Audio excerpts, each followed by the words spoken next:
esto que estaría traicionando. Presidente, ¿considera usted que uno de los principales problemas de Ecuador, no de ahora, pienso en lo personal que de siempre, no sé si coincidimos, es la falta de soberanía? Le digo esto porque he recogido palabras suyas justamente de algunos momentos. Soberanía nacional no es una expresión ni un estado de ánimo, es una constante por la cual un pueblo hace flamear su bandera todo el tiempo. Lo ha manifestado usted algunas veces.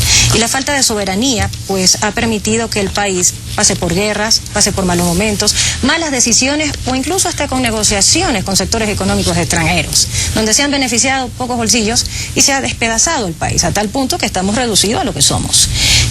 ¿Cómo devolverle soberanía al pueblo ecuatoriano? Que es amor a la patria realmente. No, y no solo eso, ser dueño de nuestro propio destino, con lo que estamos haciendo.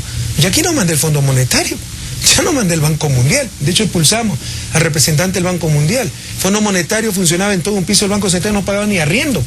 Y ese Banco Central era autónomo, sí, autónomo del pueblo ecuatoriano, pero bastante dependiente de esa burocracia internacional, donde anhelaban terminar sus sacrificados días de burócratas, ¿no?, nacionales, y acabarlo como burócratas internacionales.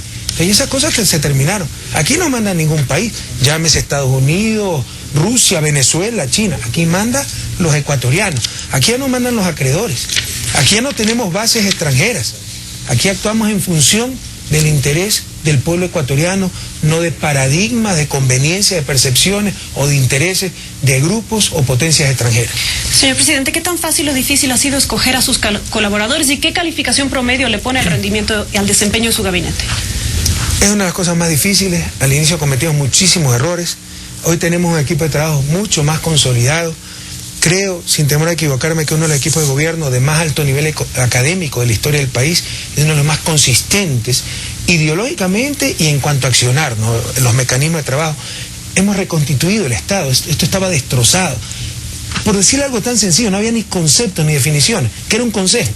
Había consejos hacedores de política, había consejos consultivos, había consejos reguladores. ¿Qué era un consejo? ¿Qué era una secretaría?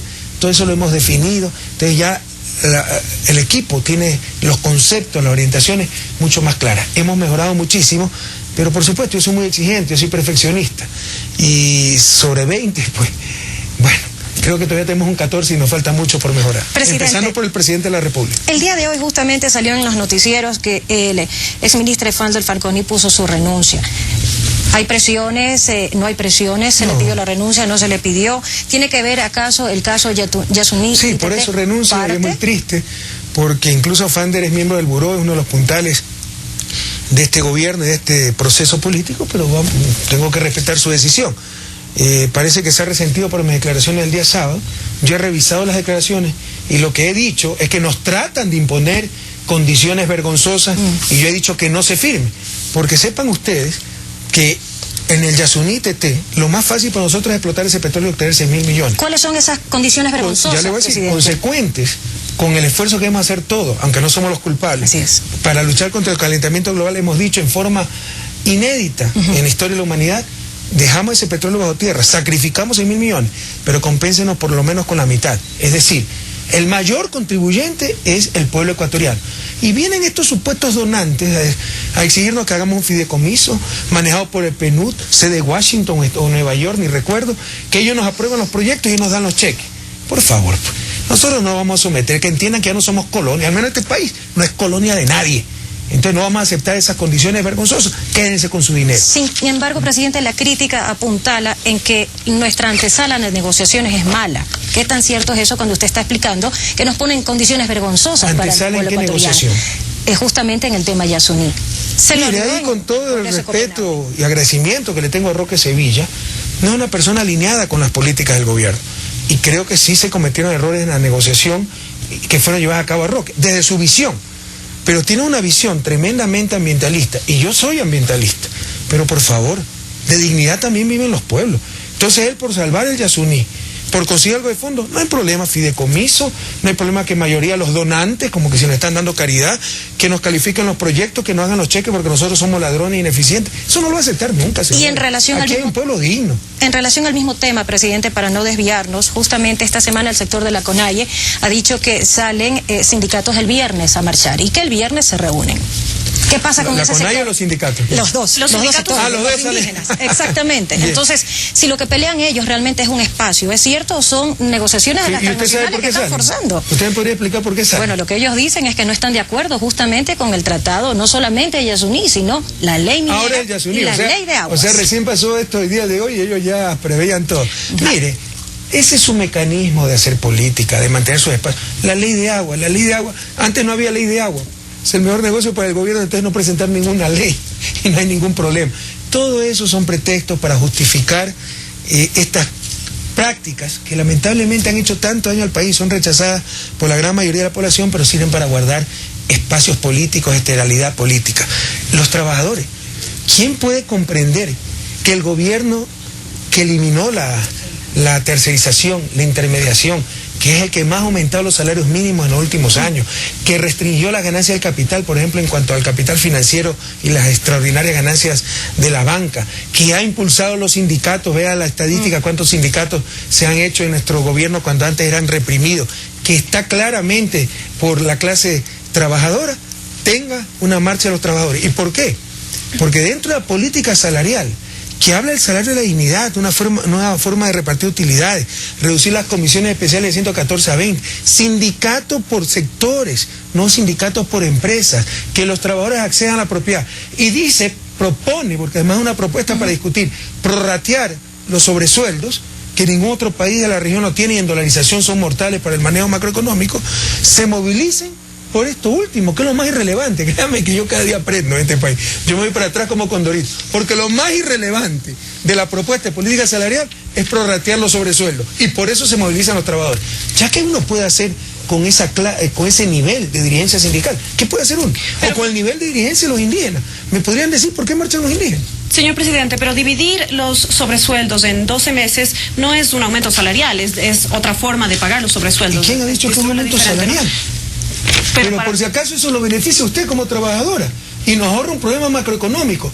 Y no sé si se ha informado que la propuesta es opcional para el sector privado, pero incluso para el sector público, si la queremos hacer obligatoria, es tan sencillo como esto. Señor, en vez de pagarme me deposita, supóngase que usted recibe $360 de 13º en diciembre. En lugar de eso, $30 más recibe en enero, febrero, etcétera. Van a ganar. Y si no quieren gastarse la plata, dicen, deposíteme en la cuenta de ahorro. Ganan intereses y llegan a diciembre no con 360, sino con 365, $370. ¿Dónde está el problema? Es que yo me lo gasto porque es el cambio cultural, que es lo más difícil para el desarrollo. Pero en cuanto al bolsillo, están ganando los trabajadores. ¿Cómo usted entiende que se movilicen por algo así? Créame que esto pasará a la antología del absurdo. La pregunta, presidente, entonces es ¿por qué se movilizan? ¿Qué los mueve? ¿Qué los mueve a movilizarse? Porque me imagino que debe de haber una antesala que ellos manden. Nos hemos reunido muchísimas veces con la dirigencia sindical, coincidimos, pero por ejemplo, en diciembre nos reunimos, no acabamos la reunión, entonces quedamos en continuar la siguiente semana. Durante esa semana, uno de los dirigentes habló peste del gobierno. Así son. ¿Qué podemos hacer frente a eso? Y después uno, el que no consensúa, el que no dialoga, pero mientras estamos en el diálogo, hablan peste. Hoy día escuchaba en televisión a un dirigente sindical, esto ni lo vamos a discutir, el prorrateo de los sobresueldos, pero son los campeones del diálogo.